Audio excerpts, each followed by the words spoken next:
নমস্কার, সনাতন ধর্মকথা চ্যানেলে আপনাদের সবাইকে স্বাগত। আজ ফাল্গুন মাসের 11 তারিখ মঙ্গলবার, শুক্লপক্ষের সপ্তমী তিথি। মহাভারতের আদি পর্বে 228তম অধ্যায়ে খাণ্ডব যুদ্ধে দেবগণের পরাজয় পর্ব শুরু করব। নারায়ণং নমস্কৃত্য নরং চৈব নরোত্তমং দেবীং সরস্বতীং ব্যাসাং ততো জয়মুদীরয়েৎ। বাসুদেব কৃষ্ণ সমস্ত জন্তুগণকে নাশ করবার জন্য তেজপ্রদীপ্ত তীক্ষ্ণ চক্র নিক্ষেপ করলেন। ক্ষুদ্র জাতীয় প্রাণী, দানব এবং নিশাচরগণ চক্রের আঘাতে জর্জরিত হয়ে প্রাণ পরিত্যাগ করে আগুনের মধ্যে পতিত হতে লাগল।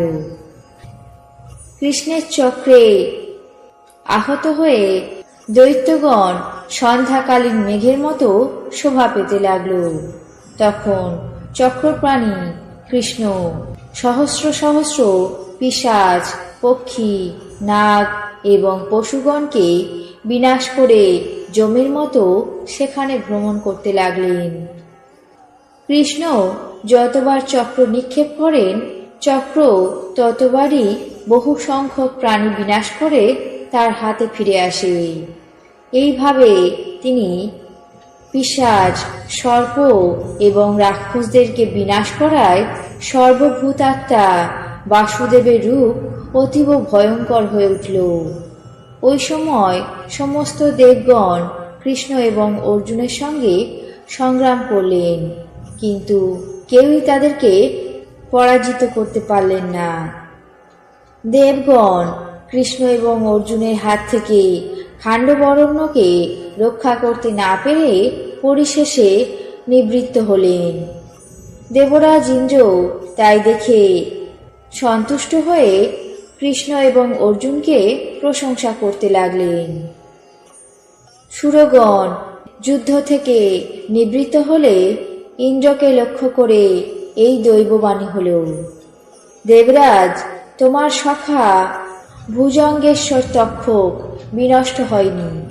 খাণ্ডবরণ্য দহনকালে তিনি কুরুক্ষেত্রে গমন করেছিলেন। আমার কথা শোনো, এই বাসুদেব, কৃষ্ণ এবং অর্জুনকে তুমি কখনোই পরাজিত করতে পারবে না।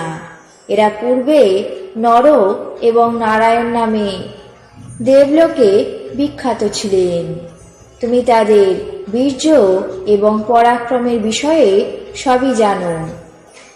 এই দুরাধর্য সর্বলোক বিশ্রুত পুরাণ মহর্ষিদ্বয় এদের যুদ্ধে কখনো পরাজিত করতে পারবে না। এরা সমস্তই দেব, অসুর, যক্ষ, রাক্ষস, গন্ধর্ব, নর, কিন্নর এবং পর্ণগদের পূজনীয়। অতএব হে ইন্দ্রদেব, তুমি দেবতাদেরকে সঙ্গে নিয়ে নিজের স্থানে প্রস্থান করে এই খাণ্ডব দাহ দেখতে থাকো। দেবরাজ ইন্দ্র এইভাবে দৈববাণী শুনে সত্য বিবেচনা করে ক্রোধ ত্যাগ করে স্বর্গে প্রস্থান করলেন। অন্যান্য দেবগণ দেবরাজকে প্রস্থান করতে দেখে সৈন্যদের সঙ্গে তার পিছনে পিছনে চললেন। সুরপতি ইন্দ্রের সঙ্গে নিজেদের স্থানে প্রস্থান করলে কৃষ্ণ এবং অর্জুন সিংহনাদ করে নিঃসংকোচিত্তে খাণ্ডব বন দগ্ধ করাতে লাগলেন। যেমন বায়ু মেঘকে দূরীভূত করে, তেমনি অর্জুন দেবগণকে সেখান থেকে বিদায় করে বাণ বর্ষণ করে খাণ্ডবপ্রস্থের জন্তুগণকে ব্যস্ত করে তুললেন। অর্জুনের স্বরাঘাতে ছিন্ন কলেবর হওয়াতে কোনো জন্তুই প্রাণ নিয়ে পালাতে পারল না। মহাবল পরাক্রান্ত জন্তুগণ অমোঘাস্ত্র অর্জুনের সঙ্গে যুদ্ধ করা তো দূরে থাকুক, সেখানে তাকে দেখতেও সমর্থ হল না। শত শত পক্ষীগণ অর্জুনের বাণের আঘাতে প্রাণ ত্যাগ করে অগ্নিতে পতিত হতে লাগল। হস্তি, মৃগ, তরক্ষু এবং অন্যান্য প্রাণীগণ কি তীরভূমি, কি বিষম প্রদেশ, কি পিতৃদেব নিবাস। কোথাও গিয়ে তাদের নিজেদের প্রাণ রক্ষা করতে না পেরে কাতর স্বরে চিৎকার করতে লাগলো। তাদের আর্তনাদ শুনে গঙ্গার মধ্যে এবং সমুদ্রের মধ্যে থাকা প্রাণীগণ অত্যন্ত ভীত হয়ে উঠল। সেখানকার বিদ্যাধরগণ এবং অন্যান্য জন্তুগণ কৃষ্ণ অর্জুনের সঙ্গে যুদ্ধ করবে কি তাদের সামনেই আসতে পারল না। পলায়মান জন্তুদের মধ্যে যারা 1 বৎসরের বেশি বয়স্ক, কৃষ্ণ নিজের চক্র দিয়ে তাদেরকে ছেদন করতে লাগলেন। মহাকায় জীবগণ কৃষ্ণ অর্জুনের অস্ত্রাঘাতে শির ছিন্ন হয়ে জ্বলন্ত অগ্নির মতো পতিত হতে লাগল। এইভাবে ভগবান অগ্নিদেব কৃষ্ণ এবং অর্জুনের প্রভাবে সমস্ত প্রাণীদের ভক্ষণ করে মহাবেগে গগন স্পর্শ করে ধূম শূন্য হলেন এবং দীপ্তাক্ষ, দীপ্ত জিহ্বা, দীপ্ত আনন এবং দীপ্ত কেশ হয়ে প্রাণীগণকে ভক্ষণ করে পরম সন্তুষ্ট হলেন। আজ মহাভারতের আদি পর্বের 228তম অধ্যায়ে খাণ্ডব যুদ্ধে দেবগণের পরাজয় পর্ব এখানেই শেষ করছি।